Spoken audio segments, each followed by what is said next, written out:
ફિનોલની એસિડિકતા કહે છે કે ફિનોલ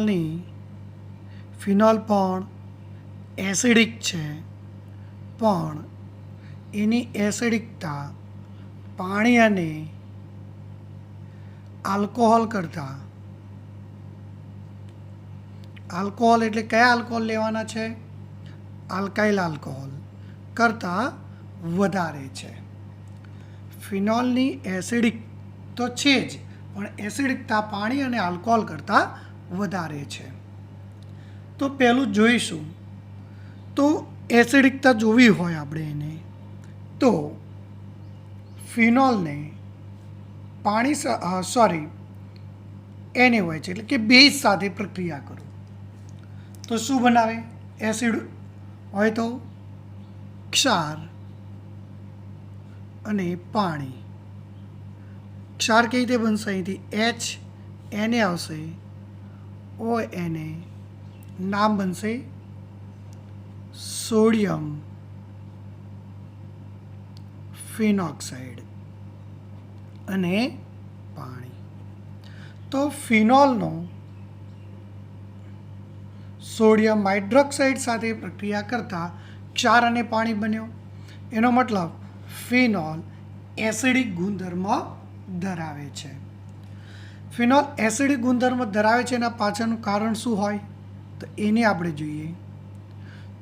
તો ફિનોલમાં OH જે કાર્બન સાથે જોડાયેલો છે તે sp2 સંકરણ છે, જેના કારણે એમાં ઇલેક્ટ્રોનનું સ્થાનાંતર થશે. જો આ રીતે કે એની અંદર ફિનોલમાં સંસ્પંદન જોવા મળે છે.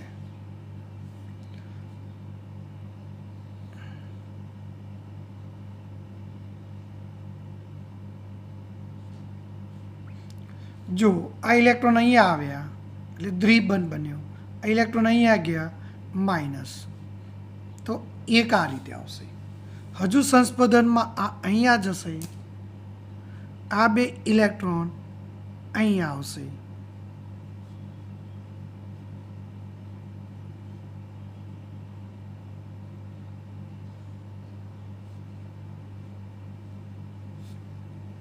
હજુ આ ઇલેક્ટ્રોન અહીંયા જશે, બંધ અહીંયા રચાશે અને આ બંધના ઇલેક્ટ્રોન અહીંયા જશે.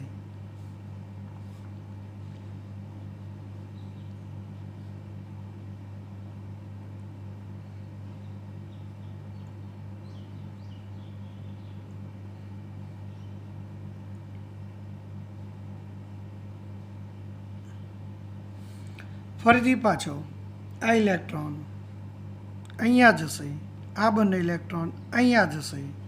ફરી ફિનોલ જે બંધારણ હતું એ આપણને પાછું મળશે. તો અહીંયા સંસ્પંદન ફિનોલમાં સંસ્પંદનના કારણે ઓક્સિજન ઉપર ધન ભાર આવે છે. ઓક્સિજન પર ધન ભાર આવે છે. તો ફિનોલમાં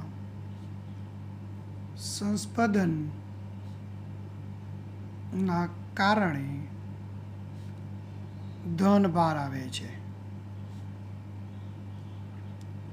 આથી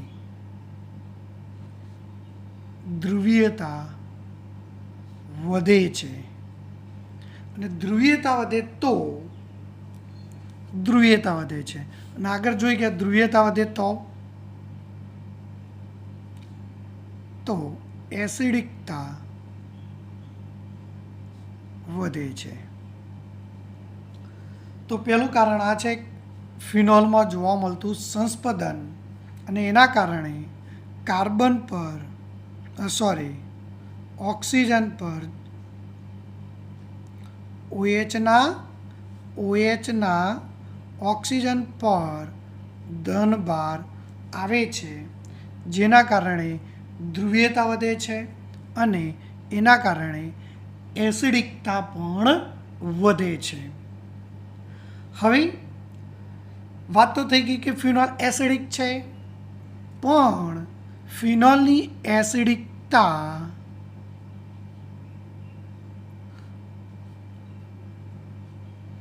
આલ્કાઇલ આલ્કોહોલ કરતાં આના કરતાં પણ આની વધારે છે. તો કારણ શું એની પણ આપણે ચર્ચા કરીશું. તો જોઈએ અહીંયા આલ્કોહોલ હોય અને એમાંથી પ્રોટોનનું દાન થાય. એસિડિકતાનો મતલબ પ્રોટોનનું દાન કરવું. તો અહીંયા આ રીતે આલ્કોક્સાઇડ આયન બનશે.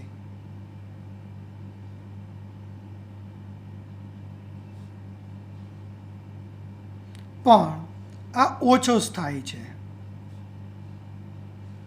અને ઓછો સ્થાયી હોવાના કારણે આ વધુ બનતો નથી. અને આ વધુ ન બને તો આ પણ વધુ ન બને. આ વધુ ઉત્પન્ન ન થાય તો એસિડિકતા ઘટશે. એસિડિકતાનો મતલબ H+ વધુ ઉત્પન્ન થવું. પણ આ બને તો આ બનવાનો છે, પણ આ કેવો છે? ઓછો સ્થાયી છે, એટલે આ વધુ બનતો નથી. એટલે આ પણ વધુ બનતો નથી. માટે એસિડિકતા, આલ્કોહોલની એસિડિકતા ઘટે છે. એ જ વસ્તુ આપણે જઈશું ફિનોલ માટે. ફિનોલ પણ એસિડિક બનવો હોય તો શું થાય? એમાંથી પણ પ્રોટોનનું દાન થશે.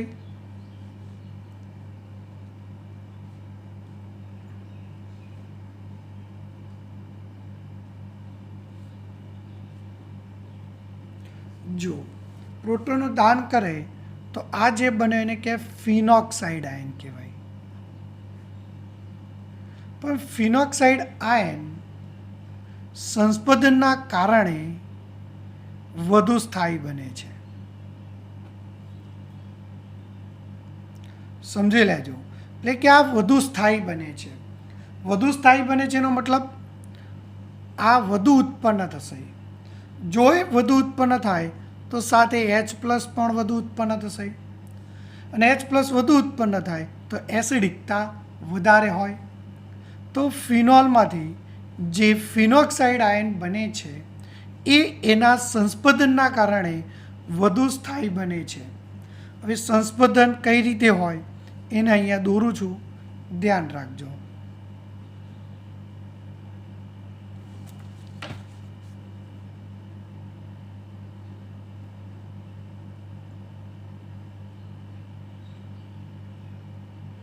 હવે આ ઇલેક્ટ્રોન અહીંયા જશે, આ અહીંયા જશે. જુઓ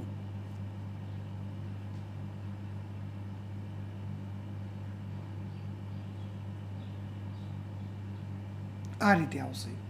હજુ આ બે ઇલેક્ટ્રોન અહીંયા જશે, આ બે અહીંયા આવશે. ફરી સંસ્પંદન જોવા મળશે.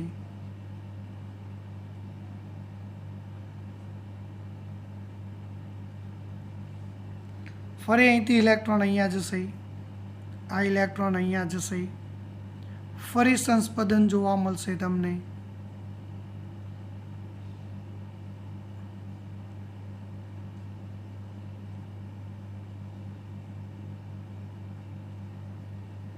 તો આ રીતે એમાં સંસ્પંદન જોવા મળે છે.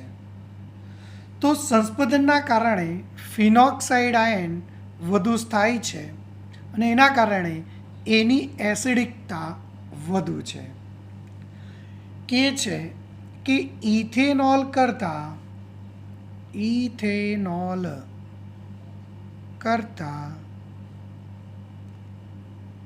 ફિનોલની એસિડિકતા 10 લાખ ગણી વધારે છે.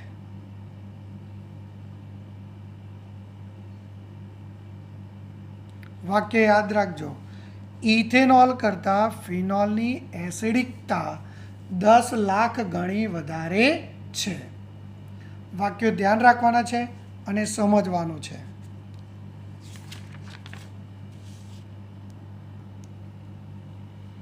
હવે આપણે જોવાનું છે કે ફિનોલ સાથે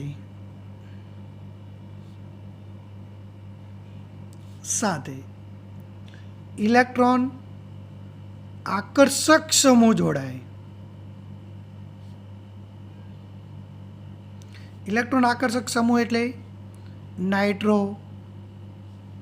NO2, ક્લોરો, આ બધા ઇલેક્ટ્રોન આકર્ષક સમૂહ કહેવાય. આકર્ષક સમૂહ જોડાય તો એસિડિકતા વધે છે. એટલે કહે છે કે ફિનોલ કરતાં નાઇટ્રોફિનોલની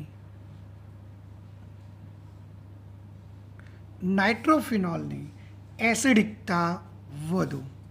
એટલે કે નાઇટ્રો સમૂહ જોડાય એમ એસિડિકતા વધે છે. અને એમાં પણ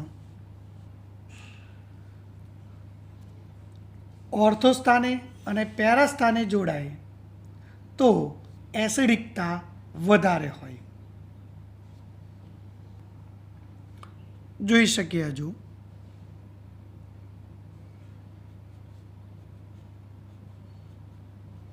તમે આમ પણ જોઈ શકો છો.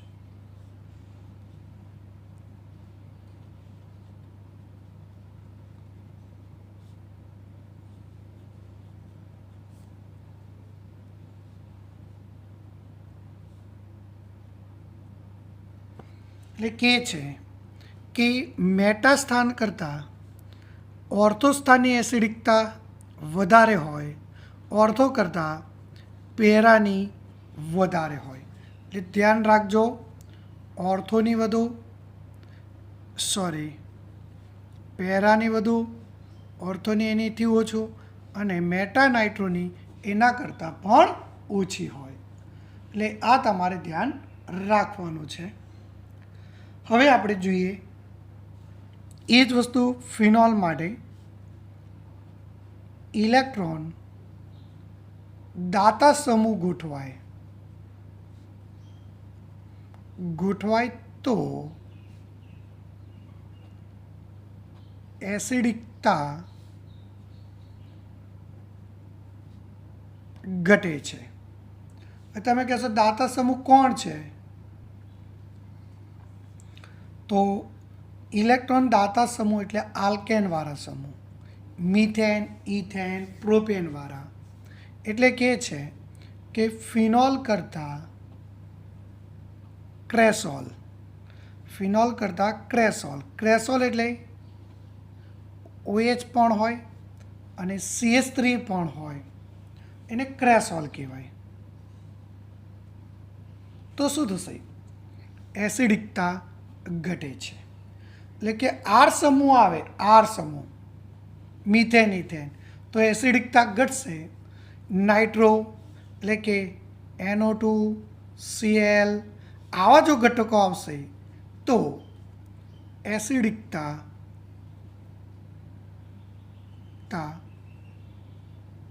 વધશે.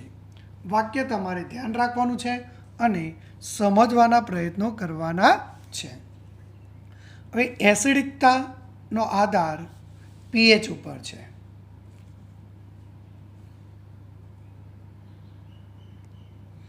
એસિડિકતાનો આધાર pH ઉપર છે.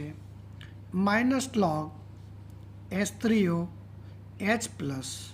જો H વાક્ય રચના ધ્યાન રાખવાનું છે તો એક H+ ને આધારે pH મળે, બરોબર. હવે એ જ વસ્તુ pKa પણ જોવાનો છે. આપણે આ બધી ચર્ચા ચોપડીમાં નથી પણ સમજીશું. pKa શોધવા માટેનું સૂત્ર log Ka. એટલે K એટલે એસિડનો વિયોજન અચળાંક. જો K વધુ તો pKa ઓછો હોય અને pKa ઓછો તો એસિડિકતા વધુ. એટલે તમારે 3 શબ્દો સાથે ધ્યાન રાખવાનું. pKa નાનો, ઓછો, pKa ઓછો તો એસિડિકતા વધુ. આટલું મગજમાં તમારે ધ્યાન રાખવાનો છે. આ ટોપિક બહુ જ અગત્યનો છે કે ફિનોલમાં આલ્કેન આવશે તો, મિથેન ઇથેન આવશે તો એસિડિકતા ઘટશે, NO2Cl જેવા ઘટકો આવશે તો એસિડિકતા વધશે. અને પીકે પરથી પણ એસિડિકતાને સમજવું હોય તો સમજી શકાય. પીકે ઓછો એટલે કે નાનો, એમ એસિડિકતા વધુ છે. તમે અહીંયા કોષ્ટકમાં જોઈ શકો છો કે આ ફિનોલ છે, બરાબર, એનો પીકે 10 છે. હવે જો CH3 આવે, ક્રેસોલ એટલે કે CH3 આવે તો શું થશે? એસિડિકતા ઘટશે. CH3 આવે તો એસિડિકતા ઘટે. એટલે જો એ પીકે વધે છે, જો આગળ જોઈ ગયા, ઉલટું પીકે ઓછો તો એસિડિકતા વધુ, તો પીકે વધુ તો એસિડિકતા ઓછી. તો જો અહીંયા પીકે વધે છે માટે એસિડિકતા ઓછી છે. હવે તમે જોઈ શકો અહીંયા નાઇટ્રો આવ્યો, જો નાઇટ્રો આવવાથી એસિડિકતા વધે છે. તો એસિડિકતા વધુ હશે એનો મતલબ પીકે ઓછું હશે. જુઓ તો આના કરતાં આ ત્રણનો પીકે ઓછો છે, એટલે કે પીકે ઓછો તેમ એસિડિકતા વધુ. પીકે પાછું જુઓ, આ પેરા સ્થાનમાં, આ ઓર્થો સ્થાનમાં અને આ મેટા સ્થાનમાં. જુઓ તો પેરા સ્થાનમાં હોય નાઇટ્રો તો એની એસિડિકતા વધુ, ઓર્થો સ્થાનમાં એનાથી ઓછી એસિડિકતા. આ પીકે છે, પીકેથી ઉલટું હોય એસિડિકતા. પીકે નાનો, એસિડિકતા વધુ, પીકે મોટો, એસિડિકતા ઓછી. મેટા સ્થાનમાં જાઓ એમ એસિડિકતા શું થશે? ઘટશે, કારણ કે એનો પીકે વધુ છે, એસિડિકતા ઘટશે. ઇથેનોલનો જોઈ શકો છો 15.9 છે. આ બંને વચ્ચે ડિફરન્ટ જુઓ, પીકેનો ડિફરન્ટ તમે જોવા જાઓ તો લગભગ 6 પોઈન્ટનો ડિફરન્ટ છે. જો આમાં ફિનોલ અને આલ્કોહોલમાં 6 પોઈન્ટનો ડિફરન્ટ. 6 પોઈન્ટ મતલબ એક પાછળ 6 ઝીરોનો ડિફરન્ટ. 6 ઝીરો તો કેટલા થયા? એક પાછળ 6 ઝીરો એટલે 10 લાખ થયા. મતલબ શું થયું કે ઇથેનોલ કરતાં ફિનોલની એસિડિકતા 10 લાખ ગણી વધારે છે. ઇથેનોલ કરતાં ફિનોલની એસિડિકતા 10 લાખ ગણી વધારે છે. પીકેના મૂલ્યો પરથી સમજી શકાય. આ મૂલ્યો કંઈ યાદ રાખવાના નથી હોતા, તમારે ખાલી સમજવા માટે છે. એટલે ફરીથી એકવાર સમજાવો, ધ્યાન રાખજો. ફિનોલમાં નાઇટ્રો આવશે તો એસિડિકતા વધશે, 2 નાઇટ્રો આવે તો હજુ એસિડિકતા વધશે, 3 નાઇટ્રો આવશે તો એસિડિકતા વધશે, મિથાઇલ સમૂહ આવશે તો એસિડિકતા ઘટશે. આનો ઉપયોગ કરી કોયડો 11.4 જોવાનો છે. એમાં કીધું છે આપણે અહીંયા, તમે અહીંયા ડાયરેક્ટ પણ સમજી શકો, તમારે સમજવું હોય તો. જો પ્રોપેન વનોલ એટલે કે ROH alkyl alcohol 3 nitro, phenol સાથે 3 નાઇટ્રો એટલે 1 નાઇટ્રો, 3,5 એટલે 2 નાઇટ્રો, ફિનોલ. તો જો ફિનોલ કરતાં 1 નાઇટ્રો આવે તો એસિડિકતા વધુ, 2 નાઇટ્રો આવે તો એની એસિડિકતા વધુ, 3 નાઇટ્રો આવે તો એસિડિકતા વધુ. મિથાઇલ ફિનોલ આવે તો એસિડિકતા ઘટે, મિથાઇલ આવે તો ફિનોલ કરતાં એસિડિકતા ઘટશે. સૌથી ઓછી કોની હોય? આલ્કાઇલની હોય. જોઈએ હવે હું લખું છું, પ્રોપેન વનોલ છે. એના કરતાં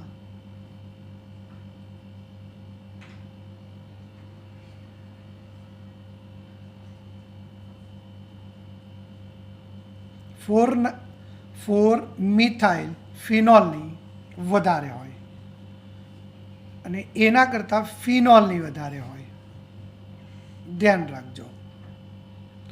મિથાઇલ આવે તો એસિડિકતા ઘટે, નાઇટ્રો આવે તો નાઇટ્રો આવશે તો નાઇટ્રો ક્યાં કીધું છે? 3 નાઇટ્રોફિનોલ નાઇટ્રો આવે તો એસિડિકતા વધી. નાઇટ્રો આવે એટલે એસિડિકતા વધે. પછી 2 નાઇટ્રો આવે તો એસિડિકતા વધશે.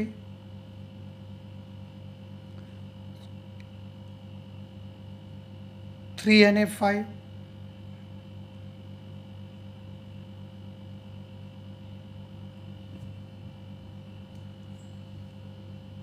એક અહીંયા નાઇટ્રો છે, અહીંયા નાઇટ્રો છે. 2 નાઇટ્રો આવ્યા, એસિડિકતા વધી. 3 નાઇટ્રો આવે તો હજુ પણ એસિડિકતા વધશે.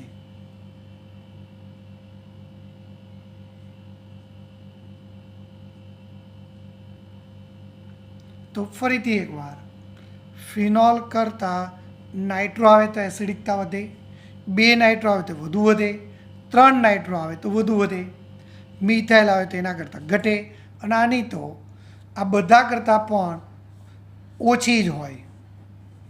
પ્રોપેન 1 ઓલની સૌથી ઓછી હોય, એટલે ROHની તો સૌથી ઓછી જ હોય.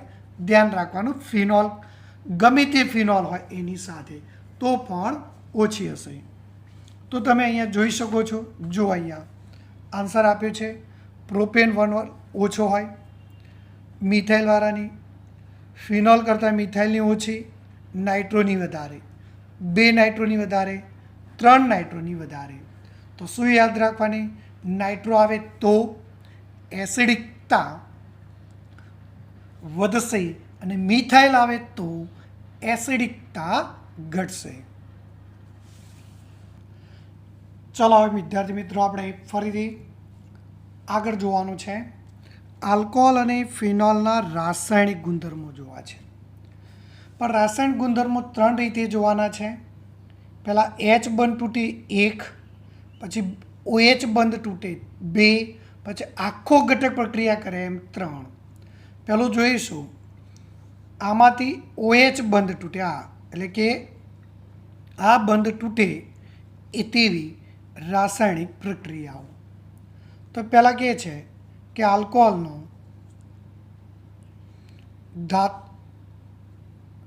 ધાતુ સાથે પ્રક્રિયા કરતા, એટલે કે સોડિયમ સાથે પ્રક્રિયા કરતા ONA બનાવશે પ્લસ H2 ડાયહાઇડ્રોજન વાયુ મુક્ત કરશે તો સોડિયમ આલ્કોક્સાઇડ બનાવશે.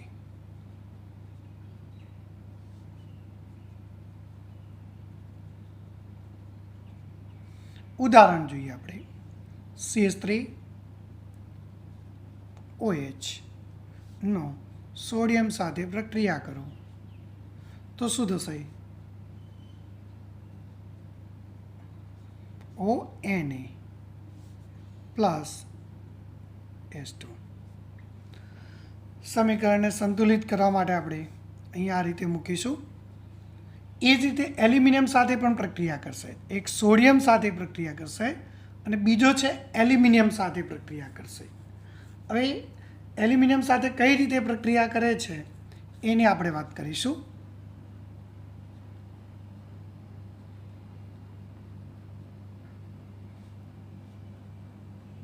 આ પણ એક પ્રકારનો આલ્કોહોલ છે. એનું નામ છે તૃતીયક બ્યુટાઇલ આલ્કોહોલ.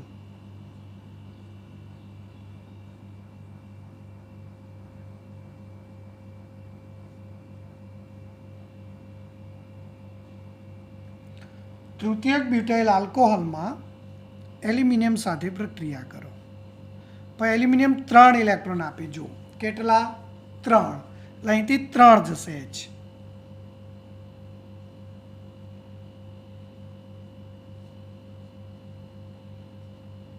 O આવા કેટલા જશે? 3. એટલે અહીંયા 3 મૂકીશું, 3 એલ્યુમિનિયમ. હવે પ્રશ્ન થયો 3 જાય તો હાઇડ્રોજન કેવી રીતે 6 બને? 3માંથી તો H2 બનાવે છે, તો અહીંયા 3 H2 કરે એટલે 6 કરવા પડે.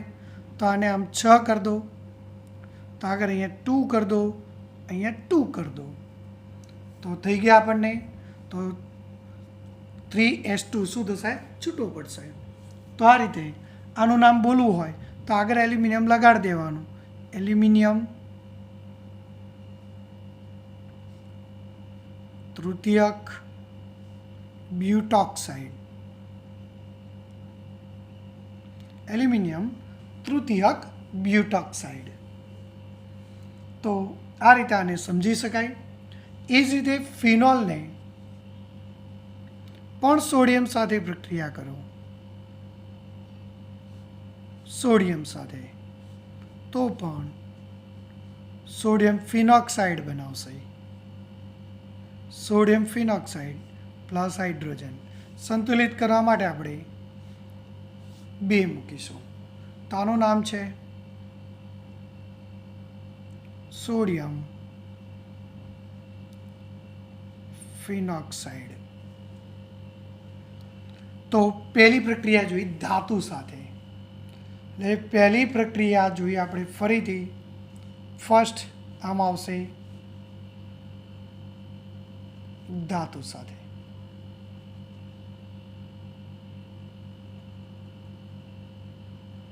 હવે બીજી પ્રક્રિયા જોવાની છે એસ્ટરીકરણ. નંબર 2 એસ્ટરીકરણ. એસ્ટરીકરણનો જ અર્થ થાય એસ્ટર બનાવવું. તો એસ્ટર બનાવવા માટે જો તમને ખ્યાલ હોય તો શું કરવામાં આવે છે? કાર્બોક્સિલિક એસિડ કે એસિડિક ક્લોરાઇડ એનહાઇડ્રાઇડ સાથે, ફરીથી ધ્યાન રાખજો વાક્ય રચના બોલું છું, આલ્કોહોલનો કાર્બોક્સિલિક એસિડ, પહેલાં કાર્બોક્સિલિક એસિડની ચર્ચા કરી લઈએ આપણે, જો એટલે ખ્યાલ આવે. તો કાર્બોક્સિલિક એસિડ અને આલ્કોહોલ ભેગા થાય તો અહીંથી H જાય, અહીંથી OH જાય અને આ ત્યાં જોડાઈ જાય, તો R-COOR પ્લસ H2. તો આને આપણે એસ્ટર કહીશું. એસ્ટર બને એટલે એનું નામ આપ્યું એસ્ટરીકરણ. ઉદાહરણ લેવું હોય તો CH3COOH પ્લસ ઇથેનોલ. આગળ પણ આપણે ચર્ચા કરી ગયા છે આની. OH H જાય, CH3COCH3 થશે પ્લસ H2O. હવે આ જે બન્યો છે એમાં આલ્કોહોલમાંથી તો H બંધ જાય છે એટલે આ બંધ તૂટ્યો કહેવાય. જો માટે એને આપણે OH બંધ જે તૂટે છે આ બંધ એમાં ગણતરી કરીશું એસ્ટરીકરણ. આનું નામ તો એસ્ટરને નામકરણ કરતી વખતે પાછળવાળાને પકડવાનું છે. મિથાઇલ 2 છે, ઇથેનોએટ, મિથાઇલ ઇથેનોએટ. તો આ રીતે એસ્ટરીકરણ પણ સમજી શકાય. હવે આ જ આલ્કોહોલનો એસિડ ક્લોરાઇડ સાથે પણ પ્રક્રિયા કરો તમે. એસિડ ક્લોરાઇડ એટલે RCOCl કહેવાય, CH3OH. પ્રક્રિયા તો આ જ રીતે થશે. અહીંથી H, અહીંથી Cl જશે, RCOOCH3 પ્લસ HCl. હવે આ CH3ની જગ્યાએ અહીંયા R' રાખો તો R રાખો, તો અહીંયા CH3ની જગ્યાએ શું આવશે? R આવશે. તમારી રીતે બનાવવાનું છે. ઉદાહરણ લખવું હોય તો આનું તો CH3COCl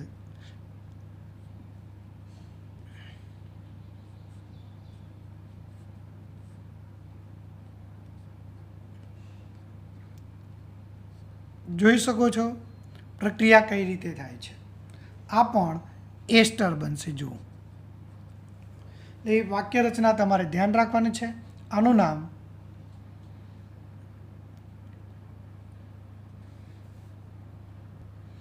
આનું નામ છે ક્લોરોએસિટાઇલ.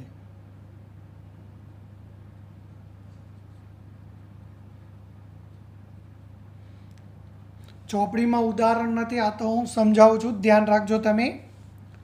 એ જ રીતે એસિડિક એનહાઇડ્રાઇડ, જો કાર્બોક્સિલિક એસિડમાંથી જોઈ ગયા, ક્લોરો એસિડમાંથી જોઈ ગયા, એસિટિક એનહાઇડ્રાઇડ એટલે કે આ ટાઈપનું બંધારણ હોય તો પણ પ્રક્રિયા આપશે. જોઈ શકો તમે આ ડેશ OH શું થશે? તો અહીંથી બંધ તૂટશે, અહીંથી H જશે અને આખો આની સાથે જશે. RCOOR dash plus IM9 RCOO અને અહીંથી H આવશે, આ H. તો અહીંયા શું બન્યું? એસ્ટર. એટલે 3 વસ્તુમાંથી આપણે એસ્ટર જોઈશું, પણ મોટાભાગે તમારે કાર્બોક્સિલિક એસિડમાંથી જ એસ્ટર પૂછાય છે, કાં તો એસિટિક એસિડ ક્લોરાઇડમાંથી પૂછાય છે. એટલે કે ફરી ધ્યાન રાખજો, કાર્બોક્સિલિક એસિડ એસિડ ક્લોરાઇડમાંથી, એટલે કે કાર્બોક્સિલિક એસિડ ને આલ્કોહોલ સાથે પ્રક્રિયા કરવાથી એસ્ટર બને છે. એસિડ ક્લોરાઇડનું આલ્કોહોલ સાથે પ્રક્રિયા કરવાથી પણ એસ્ટર મળે છે. તો આ રીતે 2 પ્રક્રિયાઓ તમારે યાદ રાખવાની છે. H બંધ તૂટે એવી 2 પ્રક્રિયાઓ છે. એક કઈ છે? પહેલી ધાતુ સાથે પ્રક્રિયા, બીજું છે એસ્ટરીકરણ સાથે પ્રક્રિયા.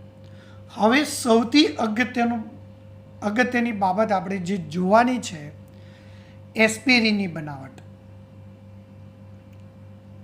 એસ્પિરિનની બનાવટ એટલે કે વેદનાહારક ઔષધોની બનાવટમાં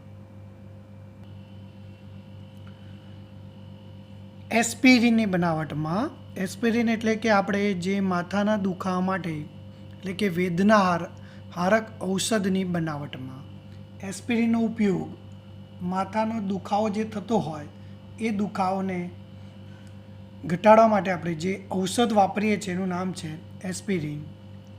એસ્પિરિન બનાવવા માટે સેલિસિલિક એસિડ વપરાય. વાક્ય રચના ધ્યાન રાખજો, આનું નામ છે સેલિસિલિક એસિડ. આ યાદ રાખવાનું છે તમારે, સેલિસિલિક એસિડ. સેલિસિલિક એસિડનું એસિટિક એનહાઇડ્રાઇડ સાથે, જો 2 કાર્બનવાળો હોય ને આમ, એટલે એનું નામ છે એસિટિક એનહાઇડ્રાઇડ સાથે એસિડિક માધ્યમમાં પ્રક્રિયા કરો એટલે થશે શું? અહીંથી H જશે અને આ બંધ તૂટી જશે અને અંદર Hની જગ્યાએ આ જોડાશે. આ જે જોડાય છે એને એસિટાઇલ કહેવાય. વાક્ય રચના ધ્યાન રાખજો. CHH O વધ્યો, O સાથે કોણ આવ્યું? તો CH3CO, એટલે કે અહીંયા ઊંધો જ જોડાય COCH3.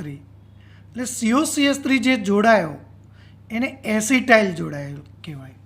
માટે આ પ્રક્રિયાને એસિટિલેશન પ્રક્રિયા પણ કહે છે. કઈ પ્રક્રિયા કહીશું? એસિટિલેશન. પ્લસ શું છૂટું પડશે? જોઈ શકો તમે, એક આ છે, એની સાથે કોણ આવશે? H. તો CH3 COOH. તો આ જે બન્યું એનું નામ છે એસ્પિરિન. આ બનાવવાની જે પ્રક્રિયા છે એને એસિટિલેશન પ્રક્રિયા કહેવાય. કઈ પ્રક્રિયા કહેવાય? એસિટિલેશન. જ્યાં પણ COCH3 ઉમેરવાની પ્રક્રિયા છે એને એસિટિલેશન કહેવાય. આગળ પણ આપણે આ પ્રક્રિયા જોઈ. આ પણ એક પ્રકારની એસિટિલેશન પ્રક્રિયા છે, એસ્ટરની બનાવટ. આ પણ એસ્ટરની બનાવટ જે છે એ પણ એસિટિલેશન પ્રક્રિયા છે. હવે આનું નામકરણ કરવું હોય તો શું થાય? બીજું છે આને એસિટાઇલ કહેવાય. તો એસિટાઇલ સેલિસિલિક એસિડ.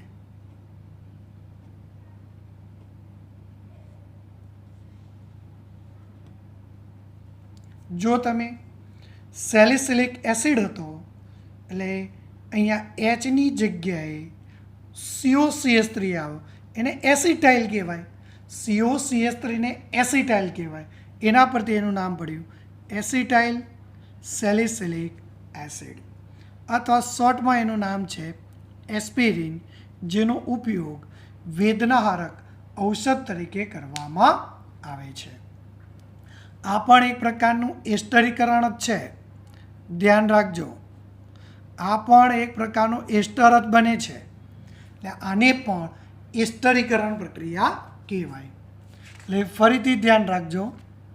આપણે બોલું છું, ધ્યાન રાખવાનું છે. OH બંધ તૂટ્યા એવી બે પ્રક્રિયા હતી, એક ધાતુ સાથે અને બીજું છે એસ્ટરીકરણ.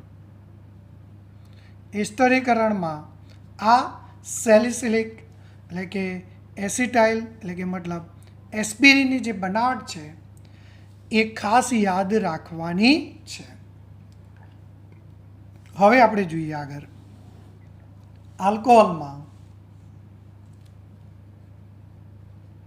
OH બંધ તૂટતો આખું પ્રક્રિયા કરતો હોય, એટલે કે સી આમ હોય તો સી અને OH વચ્ચેનો બંધ તૂટે તેવી પ્રક્રિયા.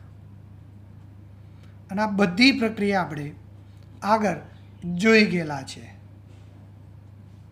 ધ્યાન રાખજો. જો તમને યાદ હોય, આલ્કાઇલ એલાઇડની બધી જ પ્રક્રિયાઓનો સમાવેશ આમાં થાય છે. એમાં પહેલી જોઈએ તો આલ્કોહોલનો HCl સાથે નિર્જર ZnCl2 ઉદ્દીપકની હાજરીમાં તો OH જશે, Cl આવશે, તો RCl પ્લસ H2O. તમે ત્યારબાદ તમને ખ્યાલ હોય તો PCl3 સાથેની પ્રક્રિયા હતી, PCl5 સાથેની પ્રક્રિયા હતી. આ તમારે યાદ રાખવી પડે. PCl3 હોય તો 3 મોલ લેતા હતા, તો શું થતો RCl પણ, અને અહીંયા 3 ક્લોરીન છે એટલે અહીંથી 3 OH જશે અને OH3 બનાવતું, જેને આપણે H3PO3 કહેતા. 10મા ચેપ્ટરનો આલ્કાઇલ એલાઇડની બનાવટ આલ્કોહોલમાંથી PCl5 સાથે પણ લઈ શકો, તમે જોઈ શકો છો. તો શું થાય? અહીંયા 2 ક્લોરીન જશે, એક ક્લોરીન R સાથે જશે, એક ક્લોરીન H સાથે જશે, RCl પ્લસ HCl. O છે અહીંયા જે વધ્યું PCl3 એની વચ્ચે જોડાશે. ત્યારબાદ જોયું હતો, તમને યાદ હોય, થાયોનિલ ક્લોરાઇડ સાથેની હતી, SOCl2 થાયોનિલ ક્લોરાઇડ. અહીંથી પણ બે ક્લોરીન જાય, એક R સાથે એક H સાથે, તો હેલાઇડ બનાવશે, HCl બનાવશે અને ઓક્સિજન SO સાથે જશે, SO2 બનાવશે. આ ઉપરાંત લાલ ફોસ્ફરસવાળી પ્રક્રિયા પણ હતી. તો આ પ્રક્રિયાઓ યાદ રાખવાની છે.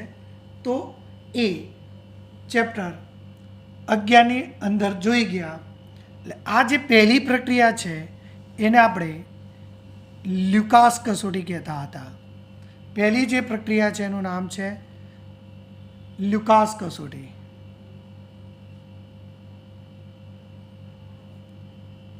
કોઈ જગ્યાએ લુકાસ કસોટી પણ લખાય છે, લુકાસ કસોટી. હવે વાક્યોને તમારે ધ્યાન રાખવાનું છે. લુકાસ કસોટી શાના માટે હતો? તો આલ્કોહોલની પરખ માટે હતું. આલ્કોહોલ 3 પ્રકારના હોય, પ્રાથમિક, દ્વિતીયક અને તૃતીયક. કહે છે કે તૃતીયક આલ્કોહોલ તરત જ પ્રક્રિયા આપે, દ્વિતીયક આલ્કોહોલ ધીમેથી પ્રક્રિયા આપશે, પ્રાથમિક આલ્કોહોલ બહુ જ ધીમેથી પ્રક્રિયા આપશે. તો આલ્કોહોલની પરખ માટે લુકાસ કસોટીનો ઉપયોગ કરવામાં આવે છે. ફરીથી ધ્યાન રાખજો, આલ્કોહોલનો HCl સાથે નિર્જર ZnCl2 ઉદ્દીપકની હાજરીમાં પ્રક્રિયા કરશો તો આલ્કાઇલ હેલાઇડ બનશે. પણ આ આલ્કાઇલ હેલાઇડમાં બનશે આલ્કોહોલ પ્રાથમિક છે, દ્વિતીયક પણ છે, તૃતીયક પણ છે. પણ તૃતીયક ઝડપથી પ્રક્રિયા આપે છે, દ્વિતીયક ધીમી પ્રક્રિયા આપે છે, પ્રાથમિક આલ્કોહોલ બહુ ધીમી પ્રક્રિયા આપે છે. માટે એમની પરખ માટે ઉપયોગમાં લેવાય છે અને માટે એનું નામ આપ્યું લુકાસ કસોટી. એટલે આને પણ તમારે ધ્યાન રાખવાનું છે. એટલે કે છે કે તૃતીયક આલ્કોહોલ લેશો તો તરત જ દ્રાવણને દૂધિયું બનાવશે, એટલે ધૂંધળું બનાવશે, દૂધી એમ થોડુંક સફેદ જેવું બનાવશે. અને પ્રાથમિક આલ્કોહોલ નાખશો તો એ પ્રાથમિક આલ્કોહોલ ઝડપથી પ્રક્રિયા કરતો નથી, ઝડપથી દૂધિયું દ્રાવણ બનાવતો નથી. એટલે કે એક આ હતી. પછી PCl3 સાથેની હતી, PCl5 સાથેની પણ તમારે યાદ રાખવાની છે. PCl3 લો તો 3 મોલ વપરાતા હતા. ફરીથી અહીંયા લખું છું, ધ્યાન રાખજો.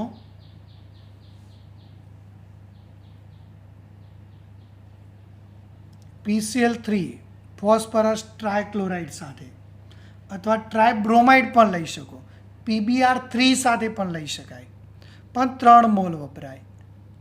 તો 3 OH જશે, 3 Cl આવશે. તો આ રીતે તમને પ્રક્રિયા જોવા મળશે. ફરીથી PCl5 સાથેની પણ યાદ રાખજો, SOCl2 સાથેની પણ યાદ રાખજો. SOCl2 એટલે SOCl2 મતલબ થાયોનિલ ક્લોરાઇડ સાથે, અને બીજું લાલ ફોસ્ફરસ અને હેલોજન સાથે, ડાયલાઇટ સાથેની. તો આ પ્રક્રિયાઓ તમારે યાદ રાખવાની છે. હવે આપણે આગળ જોઈએ તો અહીંયા આપણે શું થતું હતું, OH બંધ જે તૂટતો હતો એમાંથી શું બનતું હતું, alkyl halide. Alkyl halide chloromethane, chloroethane, chloropropane એ યાદ રાખજો. ત્યારબાદ હવે જોઈએ નિર્જરીકરણ.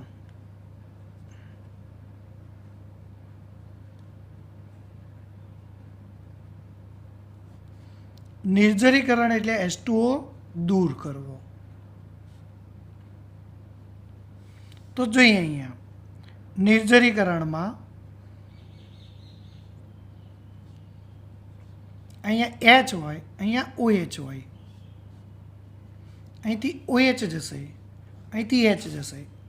એસિડિક માધ્યમમાં આલ્કોહોલનું એસિડિક માધ્યમમાં ગરમ કરતાં અહીંથી H, અહીંથી OH જશે અને વચ્ચે દ્વિબંધ આવશે. જો પાણી, અને પાણી દૂર થાય એટલે આલ્કીન મળે. ધ્યાન રાખવાનું છે, નિર્જરીકરણમાં આલ્કીન મળશે. પણ તમારે અહીંયા એસિડિક તરીકે H2SO4 અથવા H3PO4 નો ઉપયોગ કરવામાં આવે છે, અને સાથે સાથે ઉદ્દીપક પણ લેવામાં આવે છે. જો તમે આ પણ લઈ શકો, H3PO4 પણ લઈ શકો, નિર્જર ZnCl2 પણ લઈ શકાય, એલ્યુમિના ઉદ્દીપક પણ લઈ શકાય. નિર્જરીકરણ કરવા માટે H2SO4, H3PO4, નિર્જર ZnCl2 અને એલ્યુમિનાનો પણ ઉપયોગ થાય છે. હવે પણ અહીંયા તાપમાન ગરમ કરવું એટલે કેટલું ગરમ કરવું એનો આધાર તમે કયા પ્રકારનો આલ્કોહોલ લો છો એના ઉપર છે. જો તમે ઇથેનોલ લો, આ ઇથેનોલ છે, એનું H2SO4 ની હાજરીમાં કેટલા તાપમાને ગરમ કરવું પડે? તો 443 કેલ્વિન તાપમાને ગરમ કરો. તો અહીંથી OH જશે, અહીંથી H જશે અને વચ્ચે દ્વિબંધ આવશે. શું બન્યું? ઇથીન. ઇથેનોલમાંથી શું બન્યો? ઇથીન બન્યો. તો આ તમારે ધ્યાન રાખવાનું છે. હવે આલ્કોહોલ દ્વિતીયક અને તૃતીયક લેશું તો વધારે યાદ કરો, પ્રાથમિક આલ્કોહોલ કરતાં દ્વિતીયક આલ્કોહોલ ઝડપથી પ્રક્રિયા આપે અને દ્વિતીયક આલ્કોહોલ કરતાં તૃતીયક આલ્કોહોલ ઝડપથી પ્રક્રિયા આપે. એટલે આ મગજમાં ધ્યાન રાખજો.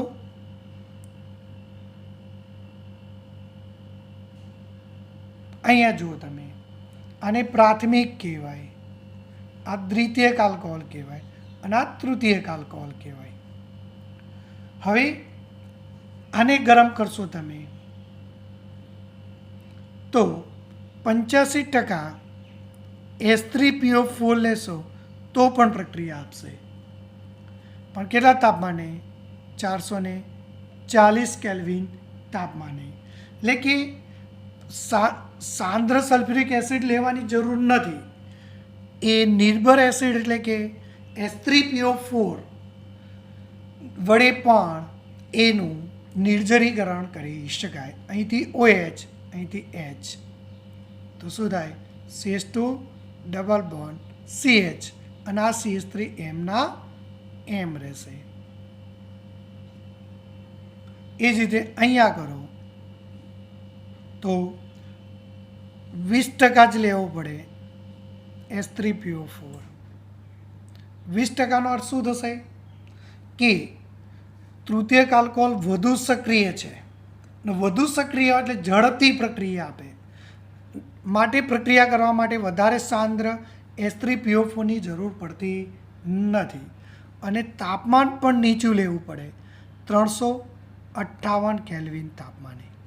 જો તાપમાન જો 443, 440, 358 કેલ્વિન તાપમાને OH જશે, H જશે અને વચ્ચે દ્વિબંધ આવશે.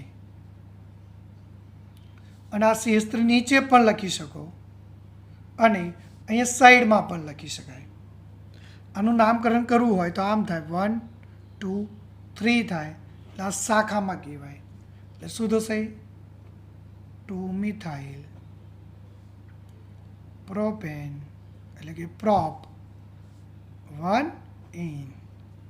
આનું નામકરણ કરવું હોય તો 1, 2, 3 થાય તો શું થશે? 2-મિથાઇલ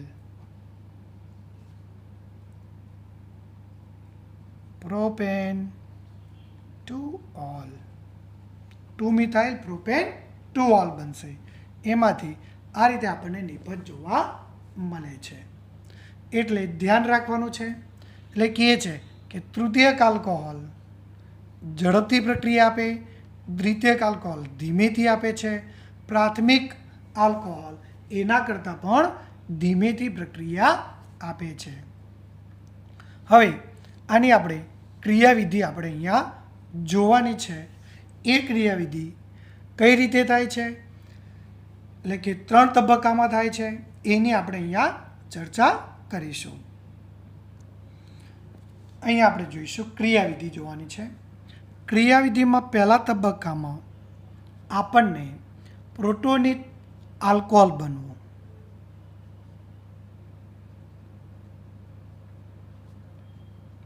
પ્રોટોનિક આલ્કોહોલ.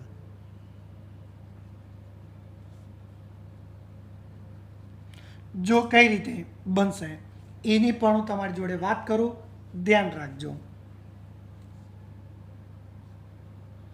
ઇથેનોલનું લઉં છું ઉદાહરણની ક્રિયાવિધિ. CH3 CH2 OH. હવે એની સાથે પહેલાં H પ્લસ પ્રોટોન જોડાશે. પ્રોટોન ક્યાં જોડાય? તો ઓક્સિજન સાથે. બીજું એમના એમ રાખવાનું છે તમારે.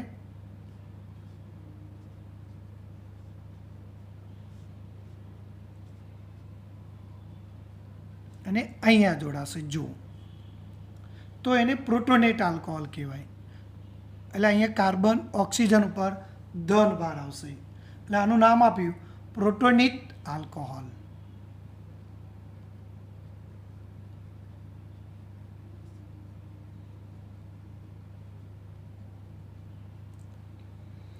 જેને આપણે ઇથાઇલ ઓક્ઝોનિયમ આયન પણ કહેવાય. Ethyl oxonium ion. હવે બીજા તબક્કામાં શું થશે એ જુઓ. હવે તો બીજા તબક્કામાં કાર્બોકેટાયન બનશે. આમાંથી શું થશે? પાણી દૂર થશે. પાણી દૂર થશે અને કાર્બોકેટાયન બનશે, એટલે કે કાર્બોકેટાયન. હવે ડાયરેક્ટ આમાંથી આમ લખું તો પણ ચાલે, આ જતો રહે. જો આ જતો રહે એટલે અહીંયા ધનભાર આવશે, અહીંયા ધનભાર આવશે, એટલે એને કાર્બોકેટાયન કહેવાય. જોઈએ અહીંયા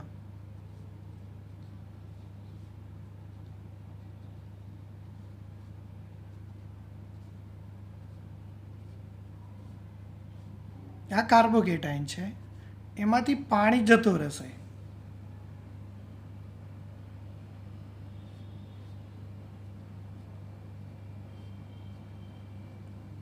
એટલે આ ધનભાર ધ્યાન રાખજો, H2O જ ગયો,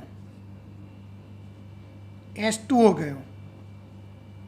પણ H2O ગયો એટલે આ ધનભાર ક્યાં જતો રહેશે? કાર્બન ઉપર. તો આ જે બને એને શું કહેવાય? કાર્બોકેટાયન.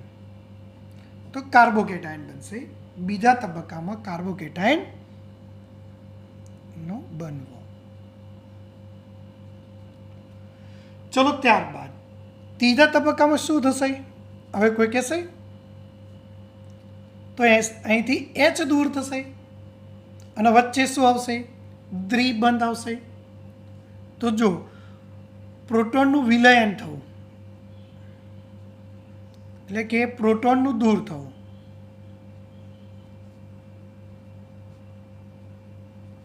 દૂર થવું એટલે કઈ રીતે? તો આ પહેલાં આપણે અહીંયા લખીશું.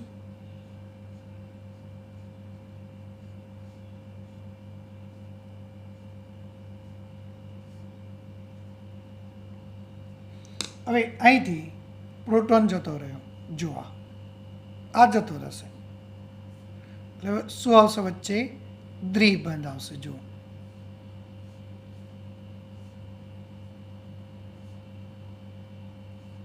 થઈ ગયું. જેને આપણે લખવું હોય તો CH2 ડબલ બોન્ડ CH2, અને એમાંથી પ્રોટોન જતો રહ્યો H પ્લસ, એટલે પ્રોટોનનું દૂર થવું, અને દૂર થઈને શું બનશે? ઇથીન બનશે. એટલે વાક્ય રચના ધ્યાન રાખજો. ફરીથી એકવાર પહેલાં શું થશે? H પ્લસ આની સાથે આવશે તો શું બનશે? પ્રોટોનેટ આલ્કોહોલ.